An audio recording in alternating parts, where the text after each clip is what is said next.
师兄这是在干什么呀？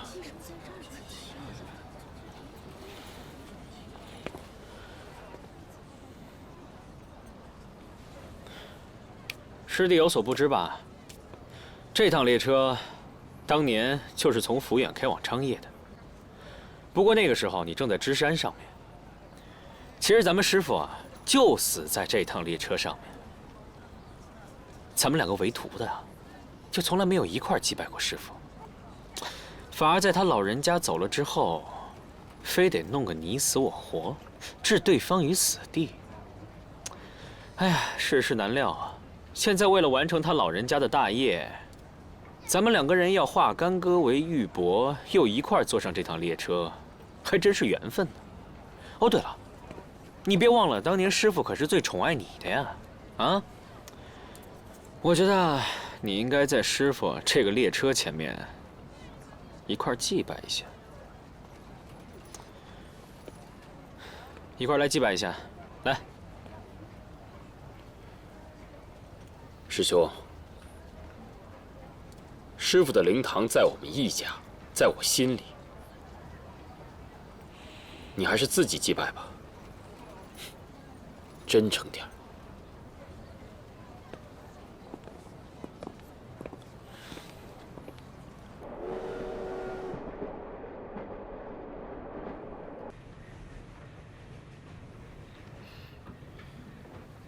你醒了？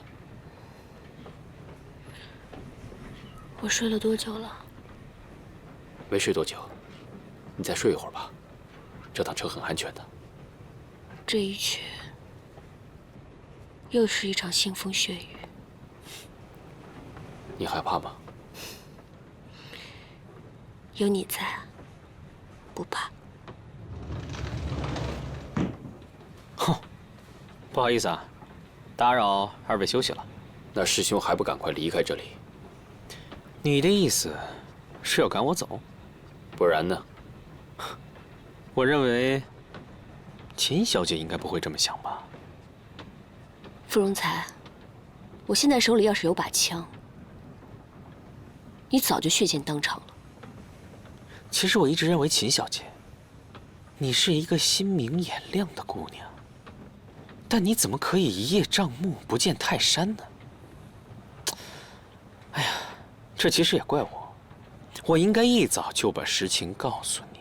傅荣才，干什么呀？这么大动静！你手里头没枪，你吓唬不着我，啊？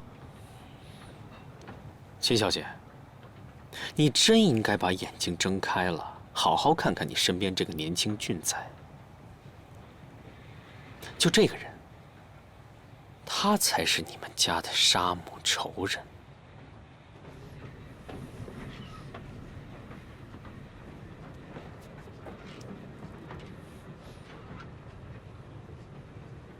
如果你想说的是这个的话，那你已经可以走了。过去的事情，我已经不想再追究了。每个人都有自己不得已的原因。 为何不化解这仇恨，珍惜眼前的美景呢？我真没想到，杀母之仇居然可以这么轻易的化解。看来，我这修行还不算高啊，是我心胸狭隘了。自叹不如啊！咱们马上就要到益州了，还麻烦二位稍微收拾一下。 咱们该下车了。李帅，久违了。哎，夫人呢？夫人路途奔波劳累，在车上睡着了。哦，这个三少还是这么风神俊了。可惜啊，可惜。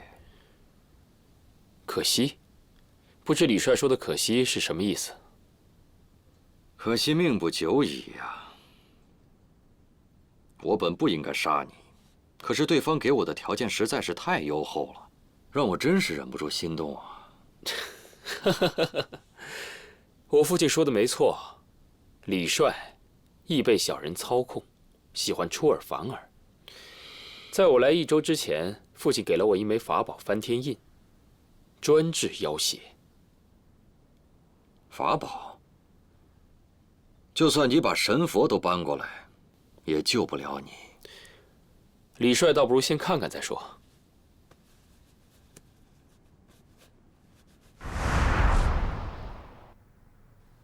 不到危急关头，绝不能让人看到。这就是你的命。哼，易继培用一个区区的印鉴，就想来换你的性命，未免太托大了吧？李帅不认识这枚印子无所谓，但是我师兄见多识广，你应该见过他吧？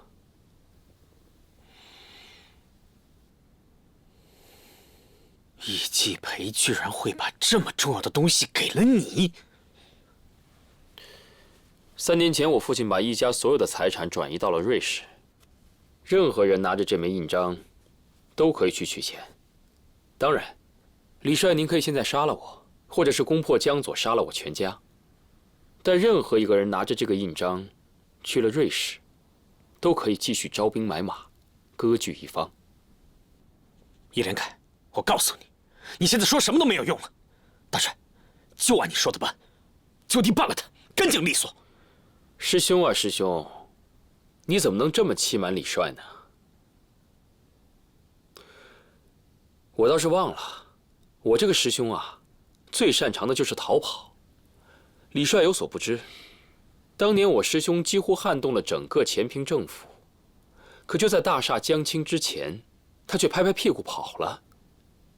在雍南，我朝水里打了一梭子子弹都没打死你，让你从我眼皮子底下逃跑了，厉害！李帅，可能以后当您发现问题的时候，我这个师兄也早就消失不见了吧？血口喷人，无中生有。李帅，你千万不能听他的。你还记得咱们在芝山吃的亏吗？易连凯这个人，我再了解不过了。哼，这小子生性纨绔，而且最善设局，心思颇重。他现在好不容易落在咱们手里边了，坚决不能让他活着回去。哎，我说易连凯，你说傅先生欺瞒李帅，你这话从何而来啊？可能大家都有所不知吧，瑞士银行以安全闻名世界，区区一个印子就想去取钱，你们开玩笑吧？你们连印子的形状都没见过，它是方的还是圆的，什么材质也无法仿制。拿一个印子取钱，国内的银行都不会认，更别说是瑞士银行了。师兄这么着急让李帅杀了我，隐瞒这么重要的事情，这难道不是欺瞒吗？易连凯，你……李帅，易公子是江左派来的人才，答应易帅的事情，咱们还得做。这杀人的事情不是随随便便干的。至于傅先生是不是欺瞒大帅，等把这些事情调查清楚了，大家也都明了了。好啊，那就让我看看那枚印鉴现在何处。搜身。李帅，这么重要的物品我会随身携带吗？我只想问您一句话：这笔钱，您是想要还是不想要？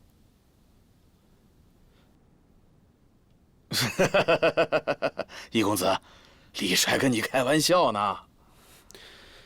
李帅这个玩笑开得太真了。三少是来益州做事的，我怎么能老吓唬三少呢？我早已经为你准备好了下榻的地方，你远道而来辛苦了，我让姚师长亲自安排你住下。姚师长在，你安排三少先住下，吃穿用度，只要他提的要求，你都尽量去满足他。放心吧，李帅。易公子，咱们走吧。告辞。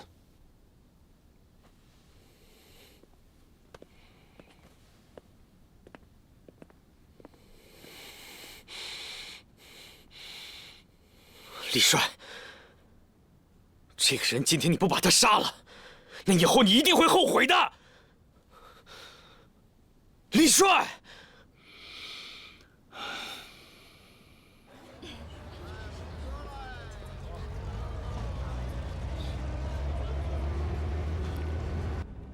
三少爷，刚才我真是替你捏了一把汗，这枪都顶到头上了，还能说出那番话，真是大智大勇啊！这人一旦到了危急时刻，脑子转的就比平常人要快一些。姚师长征战沙场这么多年，虎口脱险的道理，应该比我还要了解吧？可得了吧，我可不像你那样跟九命猫似的，到什么时候都能捡回一条命来。姚师长，我这到了益州，就相当于半只脚踏进地狱了。论亲疏，李大帅虽然跟我称兄道弟的，但不知道什么时候他就想着要杀我了。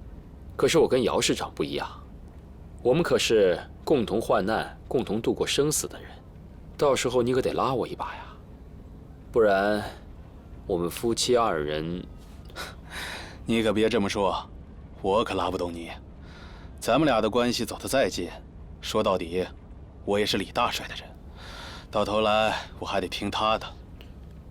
姚师长，您不过是识人俸禄，替人办事。如果这俸禄我替李大帅出了，那是不是我们就可以联手了？三少爷真把我当成要饭的了。这个世界上有些东西用钱是买不来的。姚师长，不是用钱买不来，是价格没到位。我倒真想知道三少爷能给我开出什么价码。现在还不好说，不过做生意嘛，总要知根知底。我得知道姚师长想要什么，我才能给什么呀。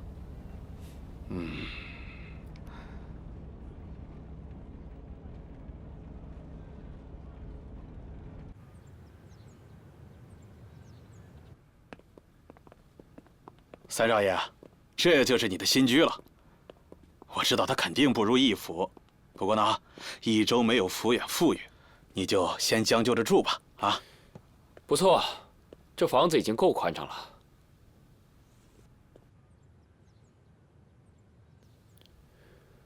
这房子敞亮的叫人惦记啊！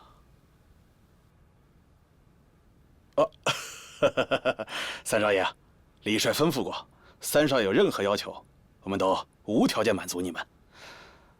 三少奶奶怎么样？你觉得这个房子还满意吗？姚师长安排得很好，只是旅途劳顿，我有些累了，就先回去休息了。请。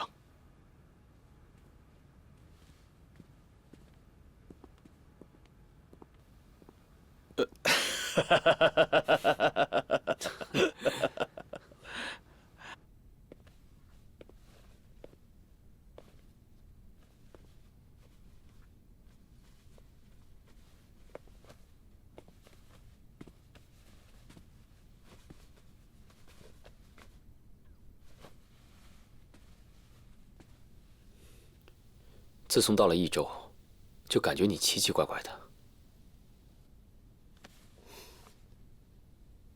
不是，我是在怪你，怪你为什么一直隐瞒我。芙蓉人才说的那些话，都是真的吗？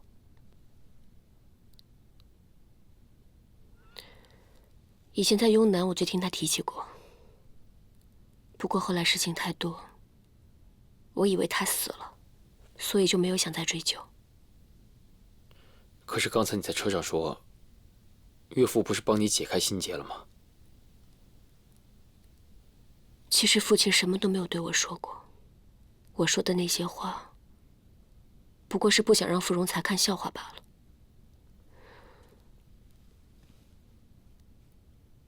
说实话，我现在还在隐隐期盼，期盼你能像以前一样，冲我发火，骂我，怪我为什么相信傅荣才的谎话。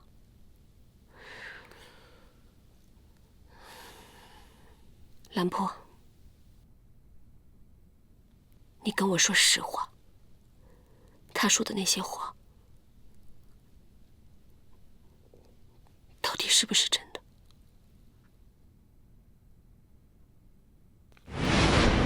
师弟，你这个位置选得很好啊！既可以看得见来路，又给自个儿留了一条后路。师傅真是把万千宠爱和一生所学全给了你。我跟你没法比，天生好命。不说这些了，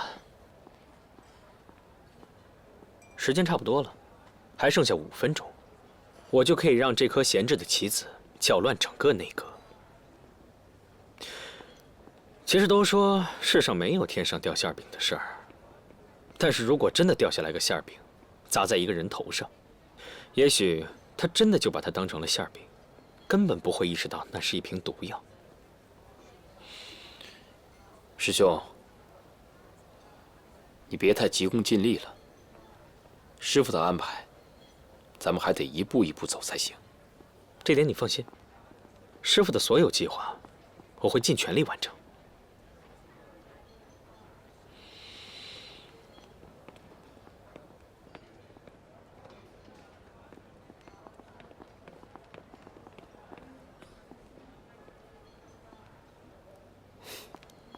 你好，我叫秦桑，我来找我爹秦后生。请稍等。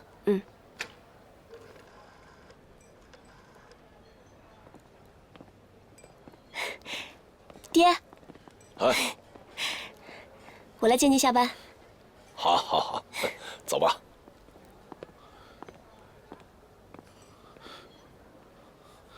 兰婆，你怎么这么荒唐啊？师傅，真的不能这么做。开弓没有回头箭，你非要这样，不是为难咱师傅吗？现在他鱼饵已经放馊了，即便把鱼线绞断了，他照样会死，还不如让他不明就里的上钩，这样还可以逞一时之快。师傅，我跟你说啊，你如果再执意的保护这个秦后生，你毁掉的就是你爹的筹谋，你一家的基业。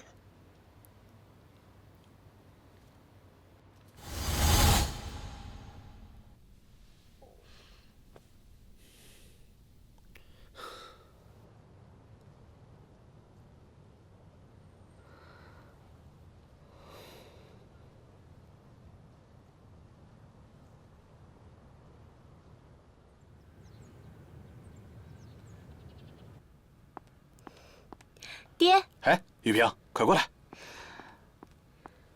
来坐这儿，我给你介绍一下。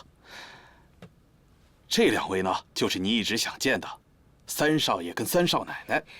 三少爷好，三少奶奶好。这呢是我的女儿，玉萍，顽劣得很。上次我从芝山回来的时候，我的安全问题她一句都没问，天天缠着我问三少爷是怎么退的兵，三少爷是怎么退的兵。哎呀，爹，您的安危还用问吗？我又不是不知道您安全回来了。可三少爷如何退兵的事，一份报纸一个说法，同学们都在问我发生了什么事，我能怎么办？只能问您啦。我女儿是在昌业大学读文学系，正好放假回来。哎呀，我是老了，现在这年轻人啊，想什么我也不知道。三少奶奶见多识广，以后要多教教我的女儿。我算上的是西洋大学，但是学的还是老一套的学堂私塾，无趣得很。我呀，倒是愿意跟四小姐学一些新东西。哎，你可千万别夸她，我这个女儿只要一夸她，她就翘尾巴。玉萍啊，以后要多向三少奶奶学习，别一天像个毛猴似的上蹿下跳，像个什么样子？只有像三少奶奶这样气质的女人，才能够找到像三少爷这么优秀的丈夫。哎呀，爹，怎么2、3句话又扯到这上边了？看来天下间的父亲对女儿的爱都是如出一辙的，每一个父亲都想要自己女儿嫁一个好人家。我岳父也经常叮嘱我，要多学学夫妻之道。你们2个真是神仙眷侣啊，出双入对。看来这夫妻之道已经是学到骨子里去了。老爷，夫人说，请您给老太太寿宴的菜码过目。玉萍啊，你好好陪三少爷和三少奶奶聊聊啊。知道了，爹。三少爷，你们先坐。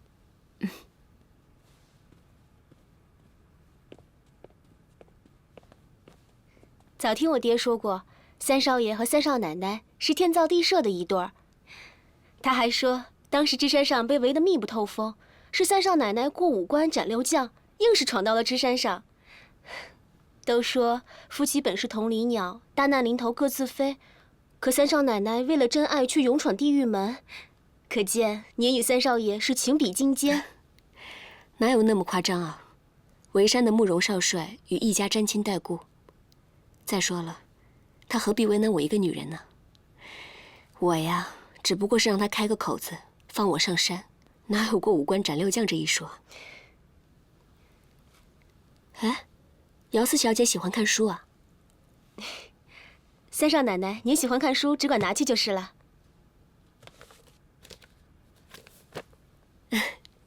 原来姚四小姐喜欢看爱情小说呀？你是不是也憧憬着一份美好的爱情啊？我只想要一段像三少爷和三少奶奶一样，如火焰一般炽烈的爱情。火焰虽然炽烈，却容易灼伤自己。有时候啊，明明心如死灰，却又想着有一片火可以再次燎原。三少奶奶，您说的太深，我不太懂。大概只有经历过，才知道各中滋味吧。姚小姐，我和夫人今天走到这一步，是命也是运。你知道吗？爱一个人，又费力又费神。可能等姚小姐真正谈了恋爱之后，就会明白其中的道理了。怎么会费力费神？爱情不是可以让两个人心意相通吗？只有两个人真诚地对待彼此，才会心意相通的。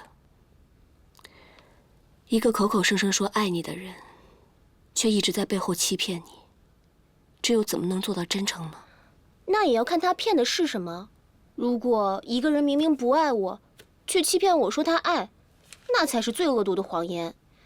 可要是一个人满心都是我，无论他做什么，也改变不了他爱我的初衷。我想我会原谅他的。是吗？姚四小姐还真是豁达。这句话写得好，我对世界撒谎，我却不能骗你。你是我唯一的圣坛，在你面前虚情假意，我不敢。爱情，嫉妒的爱情，盲目的爱情，唯有爱情逼迫我吐出一切。原来三少爷也喜欢普希金的诗啊。你尽可以注视着别人，但请信任我这颗心。也是普希金的诗。来益州之前，我本来想，这可能就是我最后的归宿了。可是没想到，有一天我还想逃离这里。你想走啊？我想回前平了。我本来义无反顾地跟你来到这里，是因为我相信你永远不会欺骗我，我相信你会保护我。可是现在我怕了。我们一起经历了那么多事，经历了那么多风风雨雨，没想到你还有事情瞒着我。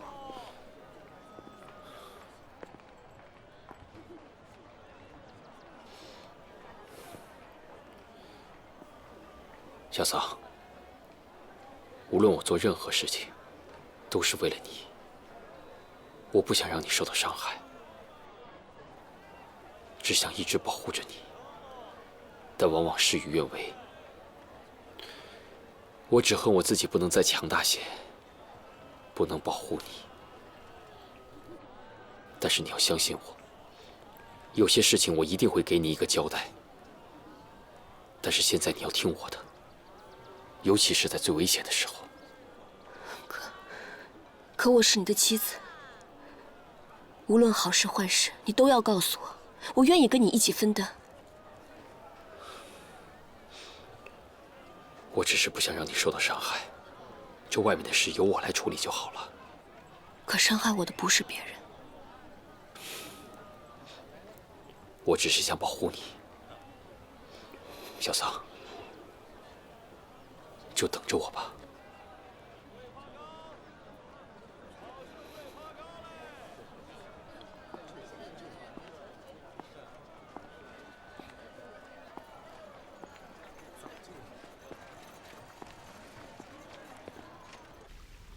如今江左的局势已定，联省的大计不能再拖了，至少要让慕容辰和李重年看得出我们的动作来。既然他们两边都不想动，那咱们就得逼他们动。是。现在最困难的，其一是联省之后，财政如何改革，税制如何改革；其二，江左多年以来都是军民分治，督军管军，民政官管民。虽然二人权力平等，但是手握兵权的人难免会强势一些。现在既然是联省，恰好可以以联省为由，削弱军政官手中的权力，使指挥权和管辖权一定要分开。大哥，我不同意啊！你之前也是带过兵的，怎么能说出这种话来呢？宋朝的时候，把发兵之权和握兵之重分离，表面上看的确是遏制了藩镇割据，可这实际上呢，兵将之间互不熟悉，战场之上也难有默契。当金人打过来的时候，宋朝的军队一退再退，不是这兵不勇，也不是将无谋，这问题的根源就出在了兵制上。二弟说的都对，正是因为大哥带过兵，所以才深知其中的根由。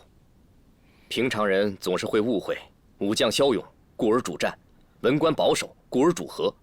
其实不然，为武将的要将自己的身体、生命赋予战场，所以心中谨慎；而为文官者，并不知道战场上的惨烈，所以才会主张开战。正是基于这些原因，我才主张父亲和他们一起裁军。大哥，咱们现在虽然平定了江左，可你别忘了，北边还有一个慕容辰呢。这慕容辰的身后站的可是日本人。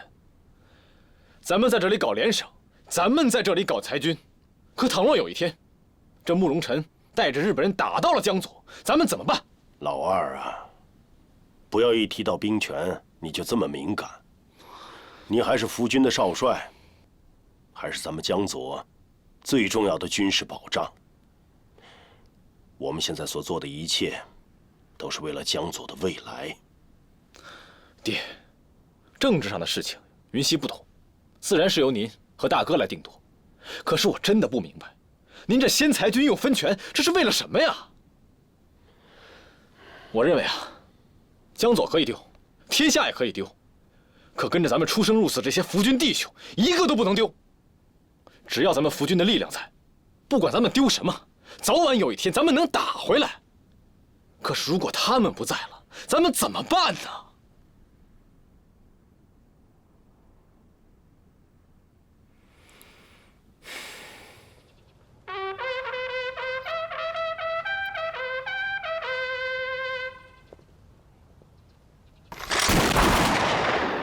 从今日起，益州与江左五省联省自治，大难方平，主权统一。各省督军应深明大义，恪守准绳，服从联省政府指挥。联省自治，联省自治，联省自治，联省自治，联省自治，联省自治。师傅，你看到了吗？你看到我今天了吗？闵小姐平时喜欢养鱼啊？二少爷近日如此颓唐，看起来不像只是为了关心我养鱼的事情啊。闵小姐果然是长了一双慧眼。不瞒闵小姐，老三走了之后，这几日我一直没有他的消息。抚远是他的伤心之地，他不忍回顾，也是正常的。敢问闵小姐，你有没有他的消息？听说他帮李重年搞联省，一切都好，放心吧。那就好。整个江左的人都羡慕易家风光，谁能想到，身为易家的少爷，却如此身不由己。作为人质来说，活着就是最好的消息。真是想不到，都说二少爷铁血铁腕，可内心却是这么柔软的一个人。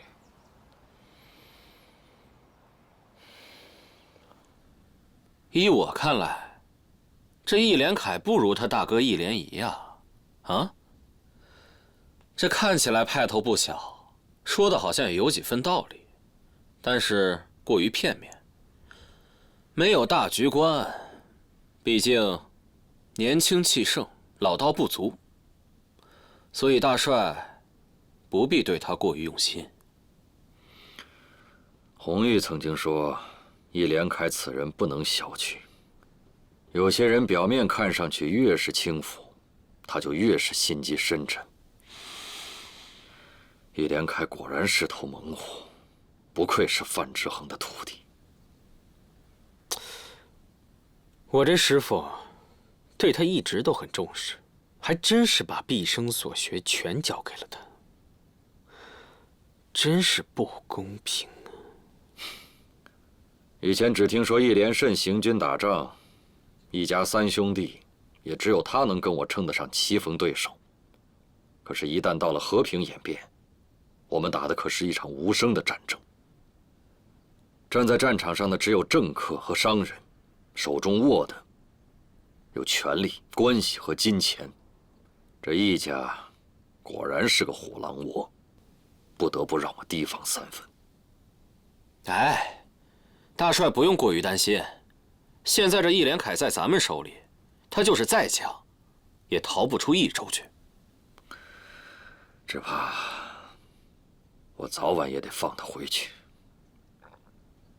只要他一天手里握着易家的财产和印鉴，他就知道我是不会动他的。他想走想留，全凭他一念之间。不行，大帅，如果把他放回去了，就等于放虎归山呢。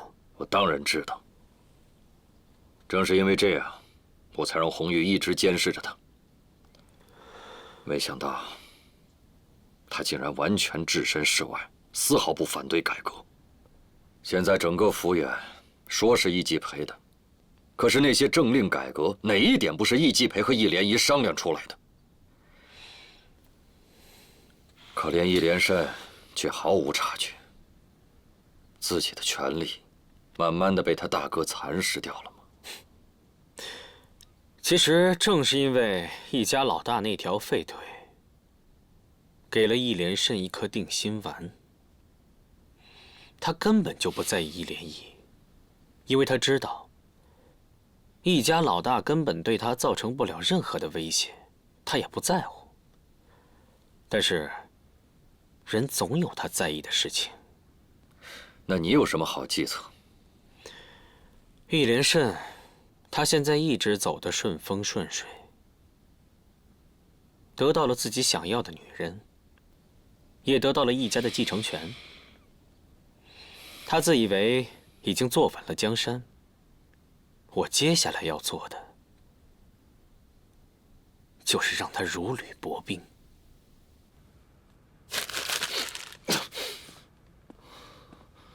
报告，少帅，刚刚又逮捕了在公共场合造谣生事的3个人，查抄了街头小报200余份，已经全部给烧了。少帅，这次的传言真是一夜之间席卷了整个府院，来得太蹊跷，而且又是如此侮辱二少奶奶名节的事情，我觉得一定是背后有人操纵。有人操纵，那就把这个人给我揪出来毙了。另外3个人呢？全部押到牢里了。可是，可是什么？可是他们只是传一些风言风语，按照法律规定，至多只能关押3天。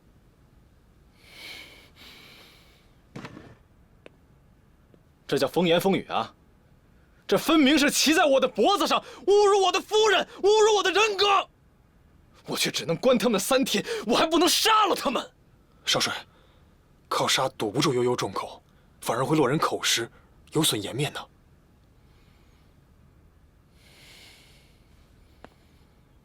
好，杀不得他们，那就给我拔了他们的舌头。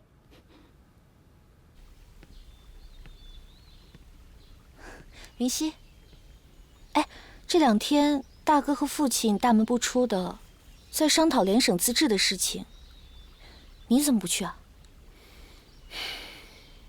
他们商讨的，无非是经济和司法，并非我所长。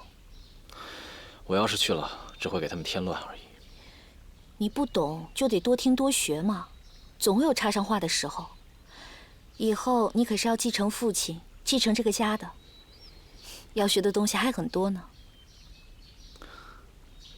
我收到消息，李崇年对联省的事情很抵触，再加上义军的改制，多次与老三发生口角，而且李崇年受了傅荣才的鼓动，把老三关进了大牢。什么？老三被关了？这个李崇年心狠手辣，老三不会有什么不测吧？云溪，你应该去想一想办法呀。办法有，我可以直接带兵去打下益州。可是燕云，这样一来，你难道就不担心我的人身安全吗？云溪，兰婆可是你的亲兄弟，现在兄弟有难了，你当然应该出手相救。再说了，你打了这么多年的仗，应该是非常有经验的。一直有一件事情我闹不明白。那天父亲一直拖着我陪他打麻将，打了1天1夜，谁都不能走。你知不知道为什么？不知道啊。既然你也不知道，我也不知道，那咱们就一起找父亲，问个清楚。现在最困难的部分在于教育部门的改革。西洋学校以教育……云溪，爹，云溪有话要问你。我和你大哥在议政，你这样子冲进来，还有规矩吗？出去！爹，外面的传言，您跟大哥我相信一定都听过。可这个时候却让我出去，敢问父亲，您是不想听我说，还是不敢听我说呀？天下人的嘴你堵不住，可是真相如何，你心里应该很清楚。外面的人到底在说些什么？云溪，你为什么突然间怀疑我和兰坡啊？爹，事发当时，您一直拖着我打麻将，哪儿都不让去，这是为什么？看不出什么吗？众口铄金，积毁销骨。这件事一开始就有预谋的，这样的小伎俩，你看不出来吗？大哥，外面到底发生什么事了？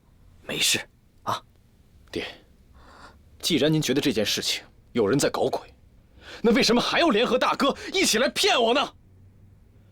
外面的传言都已经飞到天上去了，你还让我怎么坚信燕云？